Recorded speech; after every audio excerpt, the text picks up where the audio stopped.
Welcome back to Season 2, Episode 3 of Natalie Sisson's Quest for Freedom. Today, I'm going to talk about the power of a sabbatical. What I'm already finding just with 2 months off my business, actually 2.5 now, is that I have finally given myself the space to reflect and to really look back on all the accomplishments that I've had so far that maybe, just maybe, I'd forgotten about. If you're a business owner and you're listening to this, you know what I'm talking about. You totally know what I'm talking about. How often do we pat ourselves on our back and actually congratulate ourselves on how far we've come? Because 7 years in business, that's how long it's been since I had my business that I started officially in April 2010. 7 years in business. And until I took the time out and time off my business, I didn't realize all the things that I'd actually managed to do. And the reason why that kind of came about is when I had the downtime to not be working on stuff, I kind of took a trip down memory lane and thought about the products and services that I've created since I started, all the blog posts that I've written. I had a few people linking to blog posts from like 2011, and I was like, I wrote that? I wrote this post? This is actually pretty good. And then I just had a chance to reconnect with clients from years ago, from going through old folders. I wasn't doing any work, but I was just cleaning stuff up, and I was going back through old folders going, gosh, I forgot that I coached these people, and where are they now and what are they doing? And so when I'm back online properly in July, I really want to reconnect with some of my first ever clients and community members. And what it's forced me to do on the sabbatical is actually go back to my roots and think about all the things I loved when I first started out. And if you think back to your business, what were the things that made you so excited and so happy to be doing what you did, that got you up every single morning and kept you up late at night when you were like hustling and doing everything you wanted to do on your business? What were those things?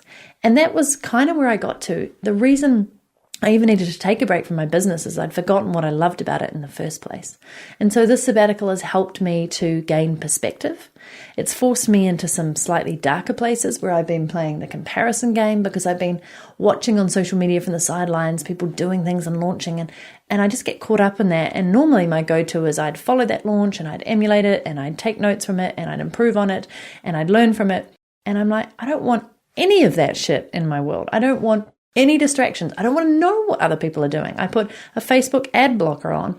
I just want to reconnect with my friends, get back to my roots, and get perspective on how far I've come, but also how much more I can do and how much more I can offer. But I needed to reconnect with what it was that I fell in love with at the very beginning. And I just want to have a little insert here from my friend Jessie Kriegers, who actually is recovering from burnout. And I wanted him to just record this little snippet for this podcast because I think this is so important.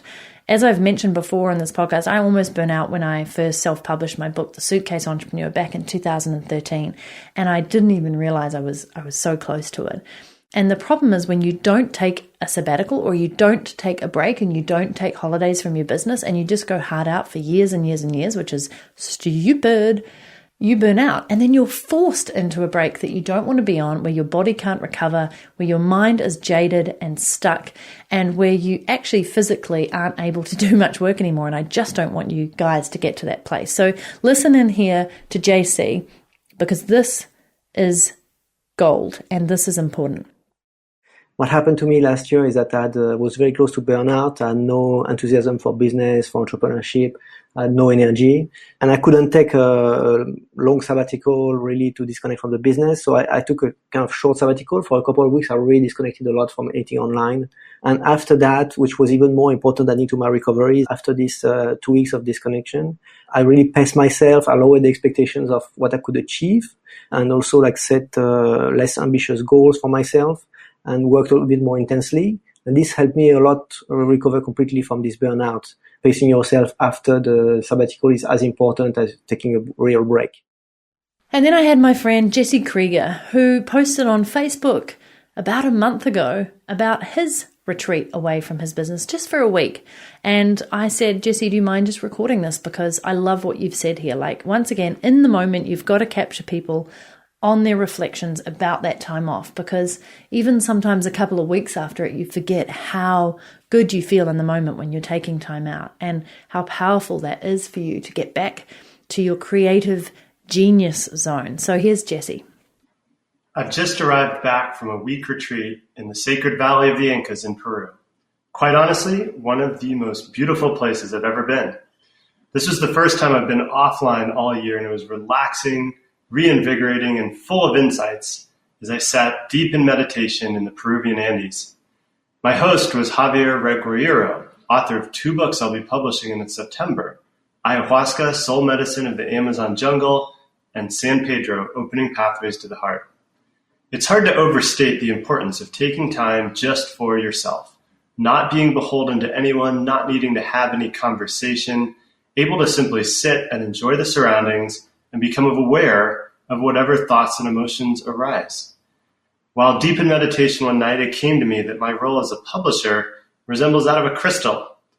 A crystal, such as a quartz, is transparent and can be carved in a way that focuses energy, taking diffuse light and focusing it on a point, almost as a laser. In short, I got the insight that I am a crystal and you are the light. And that's my new approach to working with authors and publishing, and it's good to be home. And now I want to bring back in Jason Van Orden, who you heard about on the last podcast, where I was talking about firing yourself, because he did exactly the same thing with his very successful 7-figure business that he ran with Jeremy Franson for years. Like, these guys have been in business for over a decade, and they just decided to step back from it and hand it over to somebody else to essentially become their CEO, and at the same time firing themselves, which is pretty much what I've done right now. And he got really honest about how that sort of panned out. And I said to you last week that I'd reveal what happened in their business. So here's what Jason had to say. Truthfully, it was really fast for me, but I'm not saying it was the right thing to do. I mean, in hindsight, there's a lot of realizations here, but basically I was so ready to be removed, and that might have been maybe a little too fast to remove myself. We probably needed to be a little more of processes in place and expectations set and measurements. Fast forward several months, and it kind of came to this realization that the point that the business was at when we left, or when we kind of stepped away, was she was going to be able to maintain it. But we hadn't changed things over in terms of systems and teams and all the other things that kind of needed to be there for a proper exit or removal of ourselves for it to continue growing consistently like it had been for. So all of a sudden we were faced with this choice. Do we go back in to start it growing again? Or do we just say, okay, it is what it is. It's this nice source of income, and for now it's going still, but we have no more expectation of this thing actually becoming any bigger than it already is. So insightful, right? Like, it's really neat to hear from other people who have taken some time out or forced themselves away from their business, or literally just, shut something down because it's not working. And I think as entrepreneurs, we need to give ourselves that permission to do that more often than we ever think, because it is incredibly powerful.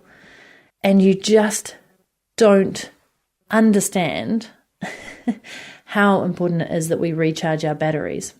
I'd also like to think that there's a bit of a 7-year itch thing going on here. I appreciate Jason and Jeremy, it was well over a decade, but a lot of people that I've been speaking to recently have been in business for around 7 years, and they're tired.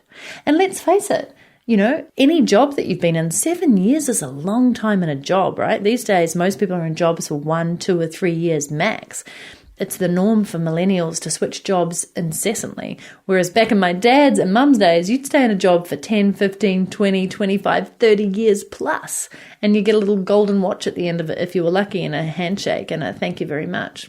But when I was in the corporate world, I'd switch jobs all the time because I was just get so bored, or I just wanted to change it up. And then I realized I really just needed to be an entrepreneur where I could work on my own projects all the time and change them at the speed of light and work on multiple projects that excited me. And the great news is, the whole point of this entire episode of Natalie Sisson's Quest for Freedom is that I found more freedom. It's so good. I'm filling my days with painting and practicing piano. Well, I lie on that one. I haven't actually touched the piano, but I'm going to today, right after recording this. And training my puppy, which is like a full-time job. How do people have parents? Puppies are enough. And I am learning so much. Training myself, I should really say, not my puppy. In training myself, I am effectively training my dog to be more obedient and awesome. You can find Kayla, the white German shepherd, by the way, on Instagram at Kayla the Majestic. She's from the Majestic Kennel, and she's beautiful. So if you want some joy in your day, go follow her. I'd really appreciate it. And you can follow my adventures on Instagram at Natalie Sisson. It really is one of my platforms of choice. I just love that you can do Instagram stories, you can post beautiful photos, you can post wisdom and insight, and you can do live videos, and you can just have fun with it. And it's just a beautiful place to be. And of course, you can keep up with all this over on Facebook at my Facebook page, which I finally have been promoting. So just look for me, search for me, Natalie Sisson, and Natalie Sisson's Quest for Freedom, and it should come up. And I would love for you to like that and get updates, because on there I'm doing Facebook Live videos and just going even further into some awesome little updates on what I'm researching and finding on this quest for freedom. But for me personally, now that I've eased into my sabbatical, I've had all these opportunities come my way to work with other people on their businesses, help them start businesses, be on teams, and I'm resisting all of these things until I finish my sabbatical, and I really want to look at where I'm heading, because I've got the mojo back, people. I have got the mojo back, and I'm very excited to bring this back to my business. I don't know why I just went from Jamaican through into maybe Russian mafia, but the point is, Natalie's back, and I'm bringing it back to my business, and I'm super excited to be creating and implementing when I get back into it. But until then, I'm still on a sabbatical. And in the next episode, I am thrilled to bring you daily habits of freedom. So whilst on the sabbatical, before I even went on it, I went out to my community and asked them about their daily habits that they have to give them a little bit more freedom in life. And I think these are going to apply to you personally and professionally, and you're going to love them. So make sure you subscribe to my podcast on iTunes or Stitcher and anywhere else that you happen to be listening, or come across to nataliesisson.com/11 for this episode, and you can also sign up there. And you're just going to be so thankful that you did, because then you'll get email updates from me the minute a podcast episode goes live, and you'll be like, heck yeah, I'm in the know, and I am uncovering freedom with Natalie Sisson at the same time she is. Thank you so much for listening in, and big shout out, this episode has been made possible by the wonderful folks at Teachable. As you know, I run my business on my own terms when I'm actually running my business, which I'm not right now. And I have a small and nimble team, and I'm able to do that because I sell digital products and programs online. In fact, I have done since the very beginning when I figured out how to do it 7 years ago. And one of my favorite digital products is online courses, and I sell a lot of them, especially my Freedom Plan, because it is awesome and I've put years worth of experience and effort and money into it. And if you sell online courses, you know that the technology can be a headache. With Teachable, you don't have to worry about the tech. Teachable is the easiest way to create, sell, and deliver online courses. And while it is so easy to use, it's also packed with lots of powerful features. Teachable lets you create your own course website with your own custom branding. You're able to accept payments and get paid instantly, and I tell you, it's awesome when you sell your courses. You can integrate with hundreds of your favorite tools and email service providers, so whatever you're using right now, you can be sure Teachable integrates with it, and you can create beautiful sales pages for your courses. Teachable is, in my mind, the #1 course creation software. They have over 12,000 instructors using their software to create, deliver, and sell online courses. So head across to teachable.com/suitcase, because they are kindly offering a 30-day free trial to my beautiful listeners. To claim it, just go to teachable.com/suitcase, and I'll see you there.